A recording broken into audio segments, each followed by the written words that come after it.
Within, I would say, 3 or 4 minutes, I could hear screaming coming from the direction of the house. She said as soon as I left, the girls had attacked her. We begin today with a single mom in Georgia, savagely murdered, discovered by her twin teenage daughters in the bathtub.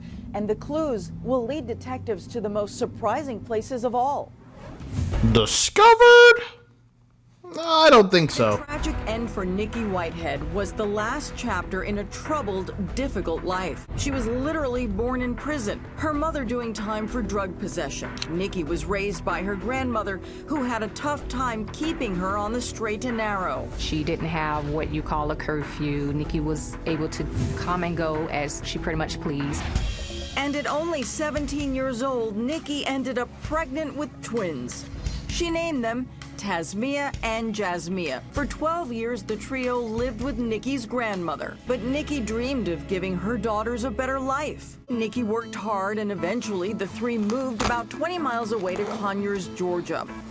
The young mother wanted her girls to have advantages that eluded her, putting them in dance and music classes. Nothing but the best for her baby girls. She did their hair, their makeup, and for Nikki, when it came to her kids, it was always a celebration. The girls were also straight-A students with hopes of one day going to Harvard, but their path to success was dramatically diverted when the girls hit high school. It was difficult for them to start hearing and accepting the word no. Bro said they weren't getting into Harvard.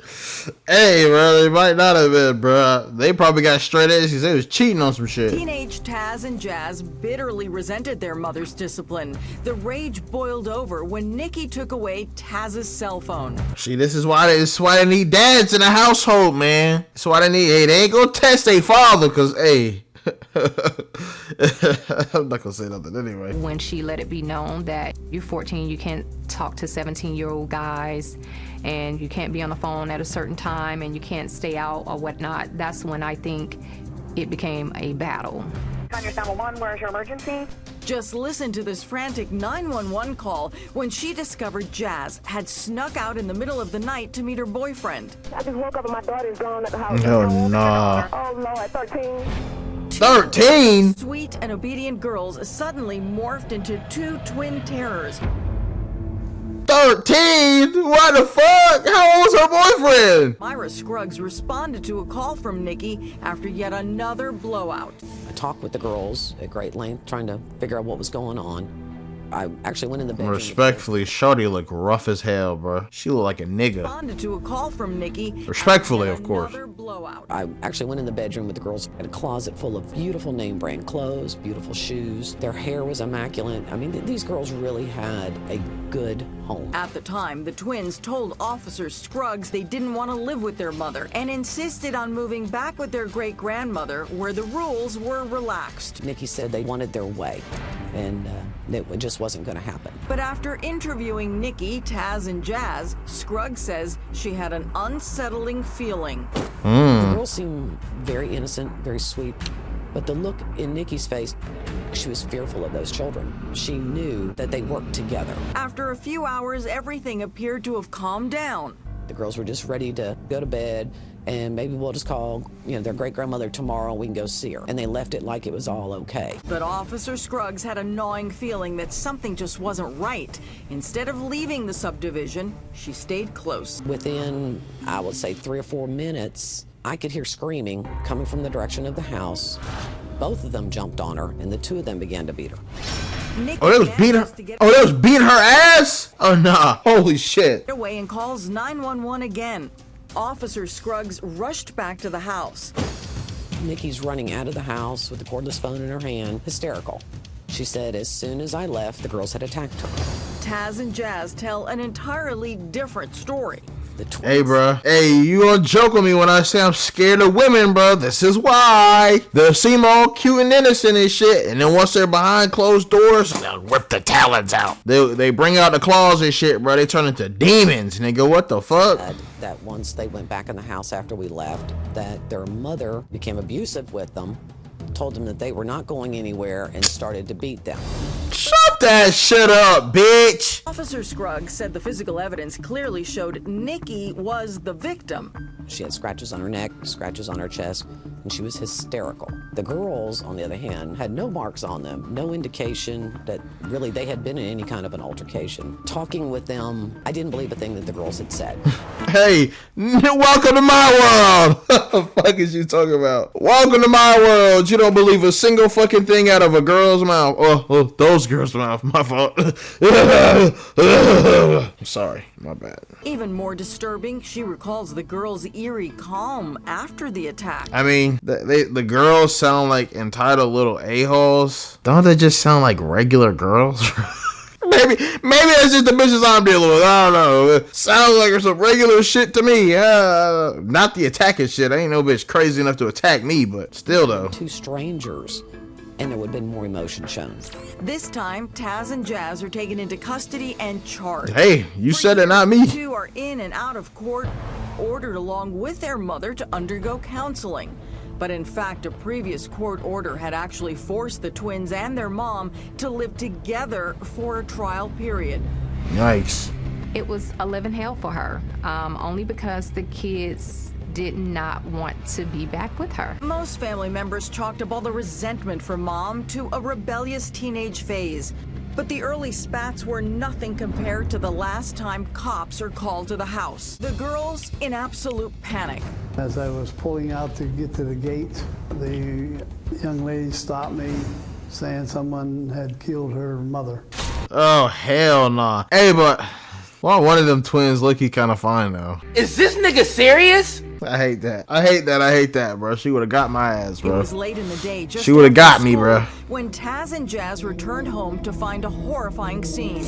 Right. Nikki Whitehead is lying dead in a blood-soaked bathtub. Returned home. Right. And a swirl of questions. That shit out my does face, such a nigga. horrendous act? Crazy ass bitches. 16-year-old twins, Jazz and Taz, arrived home from school to find a ghastly scene. Right. Their mother dead, lying in a blood-soaked bathtub, viciously stabbed 80 times, her spine nearly severed.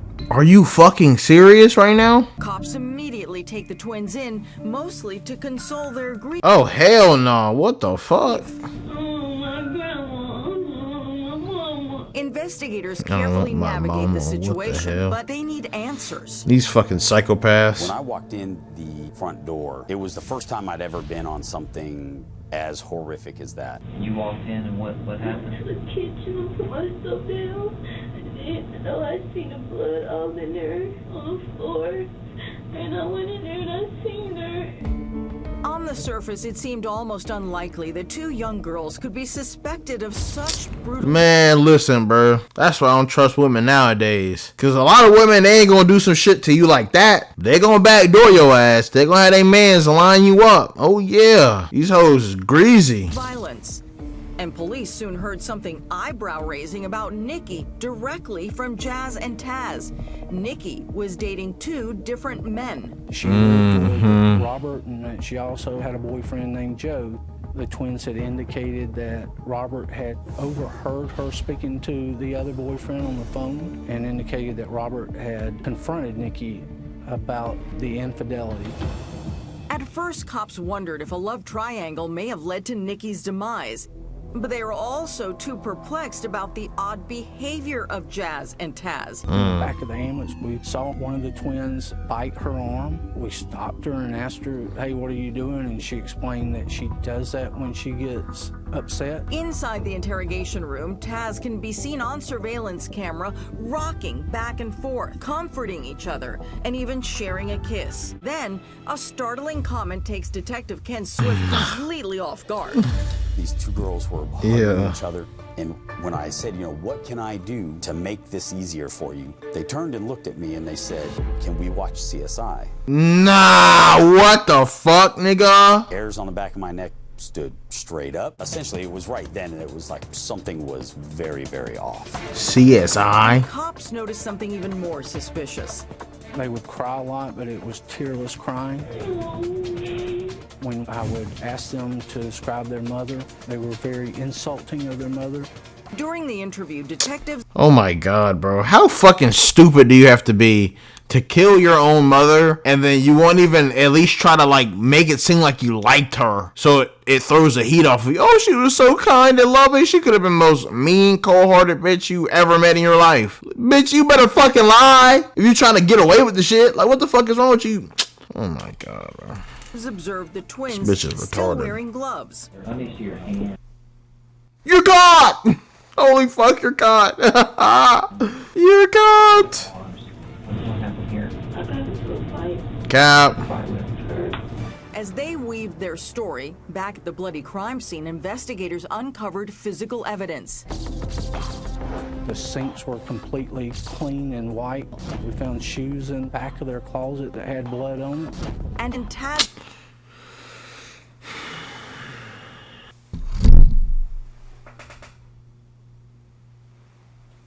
They kept the fucking evidence. There's a pair of brown boots that have a significant amount of blood on them. I found a clump of hair. Normally a clump of hair is insignificant in a female's house simply because they're women. Yeah. But when that clump of hair is attached to a substantial amount of flesh that has been pulled out of somebody's head. Sorry, what? Has been wrapped in a napkin and stuffed into the toe of a shoe. Nigga, what? You begin to realize that the twins were not telling us anything. Oh yeah, bro. Brains need to repaint the room. You're tripping. What the fuck? Investigators quickly determined that they had their main suspects, and Clueless didn't even begin to describe the situation. Right now, we gotta be strong so they can catch the person who did it. Type shit. Take a look at how Taz looks directly at the surveillance camera. With your stupid Notice ass. she's being recorded, giving an award-winning performance. I'm never gonna be happy now. Because somebody was selfish and took my mom away from me. Type beat. Then the lies unravel when Oh, detectives God. retrace their moments. This is what I be saying, bro. Like, how do women lie so much and they're so bad at it? Like, they're so bad. Like, what in the fuck was that? On the day of the murder. What time did y'all leave the house this morning? We missed the bus, so we had to walk. But surveillance video from a nearby gas station shows they didn't walk to school. They actually hitched a ride from a stranger. We began catching them in lies concerning their time frames or their details. They began to be very angry and uncooperative. Detectives separate the twins, and being apart seems to work. Yep. You think we did it? I don't think y'all did nothing. Why would you ask that fucking?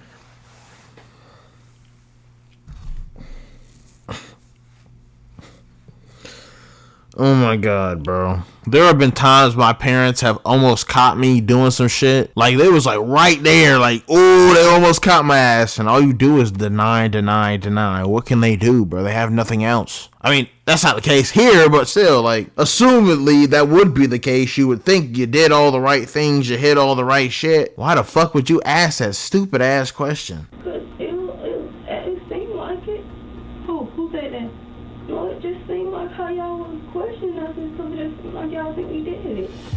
Bitch, you are stupid. What the fuck? Prior to testing evidence. Hold up. Where are these bitches at now, bro? Where are these dumbass bitches at now, bro?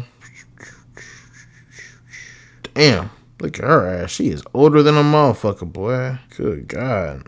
Found at the home, cops can't hold the girls, who are released to their great-grandmother. For the next 4 months, Taz and Jazz lead a normal life, going to school, even attending the prom. Meanwhile, police quietly build their case. We found items in their closet that had blood on them. So when we were trying to distinguish whose blood, you cannot determine between twins because they have the same DNA. Yeah. And then a startling clue almost coming from beyond the grave. To Nikki's credit, she did not go down without a fight, and she left evidence on one of her girls as a marker. Remember when cops saw Taz bite...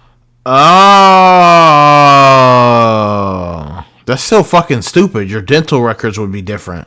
her arm, explaining it away as a nervous habit. Detectives say she was trying to cover up Nikki's bite mark on her arm. We had a dental examination of Nikki's teeth, and they matched it to the bite on the twins. Stupid bitch. And autopsy results revealed another grim detail. They found human hair between Nikki's teeth. We would surmise that twin was behind Nikki and had her from around the front. Nikki's fighting for her life and bit her arm, and that's how the hair became embedded in her teeth. On the last day of school, before summer break, detectives arrested Taz at home, then head to Rockdale High School to nab her sister, Jazz. We decided we were going to arrest them on the last day of school for fear of they were going to take flight out of the country to avoid the charges. We're back with twin terrors, Taz and Jazz. Yo, these hoes are crazy as hell, boy. Arrested for the brutal slaying of their own mother. It seemed like they might remain tight-lipped forever about this chilling crime, but eventually the twins come forward with a stunning admission. See, bro, no. See, bro. It seemed like they might I ain't gonna lie, bro. lipped forever about this chilling crime. I ain't gonna lie, bro. She is fine as fuck. She fine as hell. I can save her. No, I'm just playing. I can't say that, bitch. Come forward with a stunning admission. Hauled off to jail, the pair kept silent about the chilling crime, but as they awaited trial over 4 years, they would finally come forward with a stunning admission, outright confessing to the brutal attack and murder. But I got used to jail now. Where did you stab her? I think I stabbed her in the stomach. It was multiple times. I had her hands, Jazz, her feet. Kind of like a joint effort. She was heavy. We just put it in. The water was turned on. You did realize that morning your mom was dead? Yeah. As part of a plea deal with the state to avoid trial, Taz and Jazz pleaded guilty to voluntary manslaughter, agreeing to tell the whole gory story. The two girls had planned for this event. Cops believe Nikki never stood a chance. The bloody path extended to outside the home, suggesting Nikki managed to get away.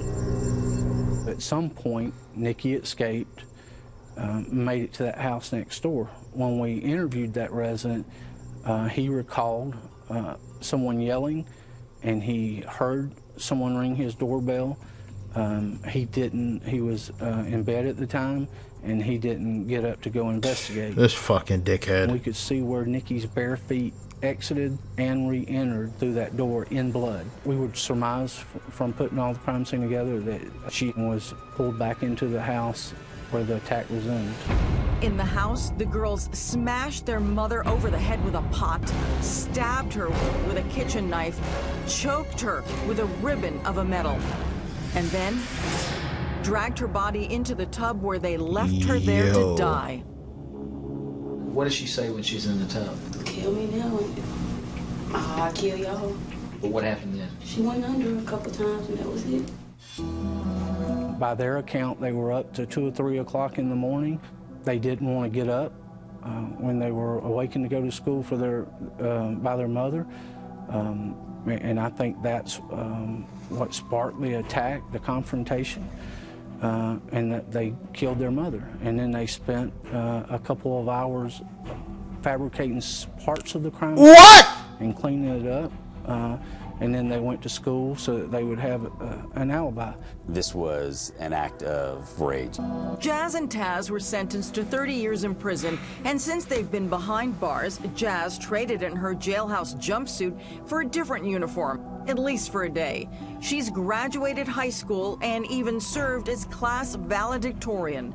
I worked really, really, really hard. I stayed up all night some days to finish some of the things they gave me.